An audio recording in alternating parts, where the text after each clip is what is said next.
Direct recruitment जो होती है, यानी एडिशनल डिस्ट्रिक्ट एंड सेशन जज के पद पर केवल 2018 में जो एग्जाम हुए 3 बार, उनमें से 2 में एक लड़की को लिया गया, यानी 2 लड़की ली गई हैं, वरना 2001 से एक भी ADJ direct recruitment Uttar Pradesh में नहीं है। और 2012 से लेके 18 तक 75 एडीजे के पद खाली पड़े हैं। इंटरव्यू के लिए बुलाया जाता है, इंटरव्यू में उसमें प्री में और मेंस में जनरल समाज के बच्चों की जो कट ऑफ लिस्ट है उससे भी ज्यादा नंबर हैं उनके, उस सब के बावजूद इंटरव्यू में 40% नंबर नहीं दिए जाते।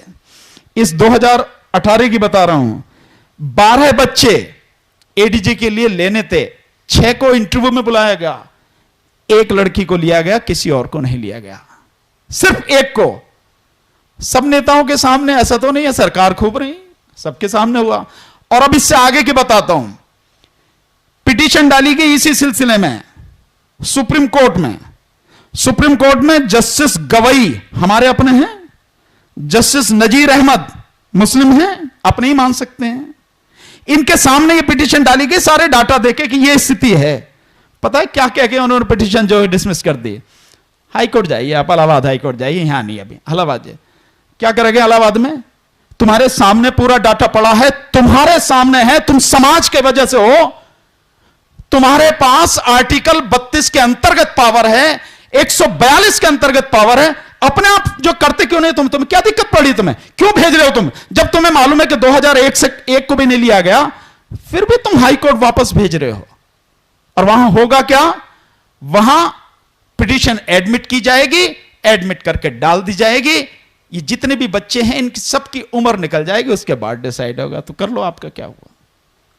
हमारी स्थिति बहुत गंभीर है। तो मैं ये मानता हूं, सत्ता जिसके लिए साहब ने कहा कि मैं अपने समाज को हुक्मरान बनाना चाहता हूं, क्योंकि जो हुक्मरान होता है समाज, उस पर कोई अत्याचार नहीं होता, जब तक ये हाथ में नहीं आएगी तब तक कुछ नहीं होगा। और इसके लिए ये जो गंदगी इस समय पूरे देश में फैली हुई, इसको साफ करना पड़ेगा।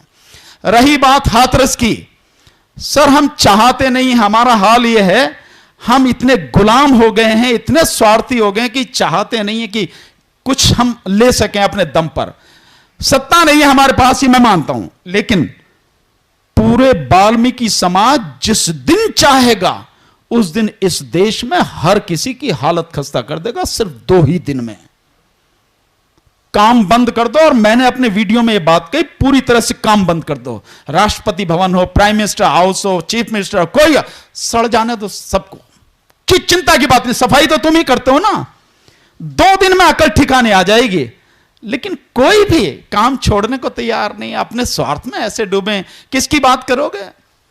मैंने तो यह भी बात की, और मैं हमेशा इस बात को कहता हूं, कोई कानून, महावीर साहब बैठे हैं, जज साहब बैठे हैं, मैं भी हूं, भाई राजेंद्र जी भी वकील रहे हैं, और भी साथी यहां पे एडवोकेट हैं, कोई कानून आपको बचा नहीं सकता, आपकी रक्षा नहीं कर सकता। हमें अपनी बच्चियों को बेटों से भी ज्यादा मजबूती के तरीके से पालना, चीज से मजबूत करना चाहिए। नंबर 2, अगर वो मारते हैं तुम भी मारना सीखो, जब मारोगे तभी होगा। एक उदाहरण बताता हूं, तमिलनाडु में अभी बहुत ज्यादा नहीं है, शायद 1 साल के अंदर अंदर हुआ। हाँ, उसकी बहन को छेड़ा तो उसकी, जिसने छेड़ा उसकी गर्दन को काट के ले गया थाने में, मैं इसको मारा इसलिए। यही करना पड़ेगा, कानून कोई नहीं। और जब ये होगा तब अपने आप कानून बनने लगेंगे, इंप्लीमेंट होने लगेंगे। उन्हें मालूम है कि भाई तुम 1 मारोगे तो हम 2 मारेंगे। यही हकीकत है। ये चाहे इसे आप जंगल राज कहो या कुछ भी कहो, लेकिन मेरा अपना 27 साल का वकालत का अनुभव यह बताता है, बिना इसके कुछ नहीं। अदालतों में कुछ नहीं होता, अदालतों में डेट पड़ती है, जन के कुछ नहीं। अगर किसी केस का बेड़ा गर्क करना हो तो उसको जो है सबसे पहले सीबीआई को दे दो, फिर अदालत में दे दो, और कुछ नहीं है। और फिर कुछ होता भी है तो जो ताकतवर है उसी को मिलता है अदालत से, बाकी किसी को कुछ अपवाद रूप में कुछ भी हो। तो मेरा तो यही मानना है।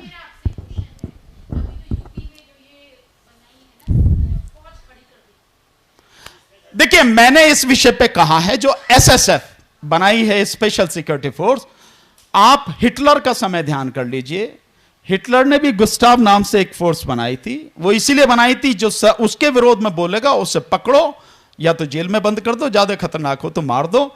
और ये उसी के लिए है। आप किसी को भी नहीं समझ में आता, सुप्रीम कोर्ट को या हाई कोर्ट को सुमोटो एक्शन नहीं लेना चाहिए।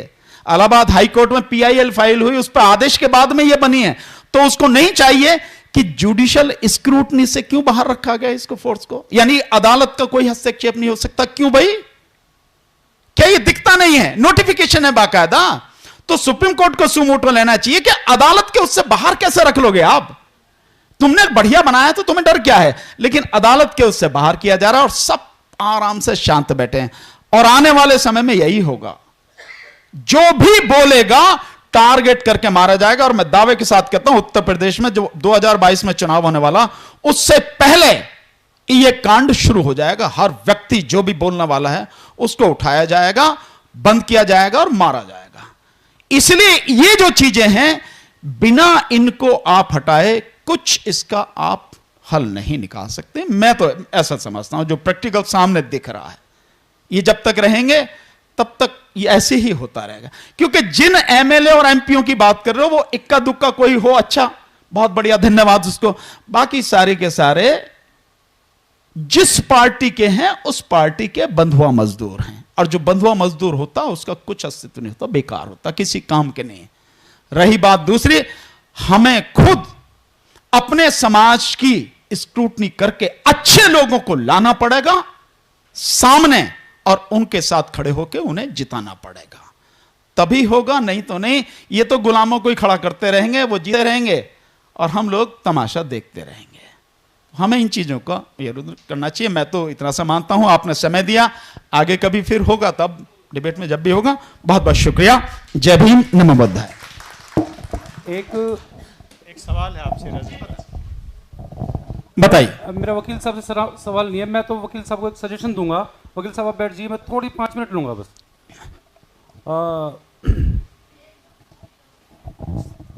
आप जितने भी यहाँ पर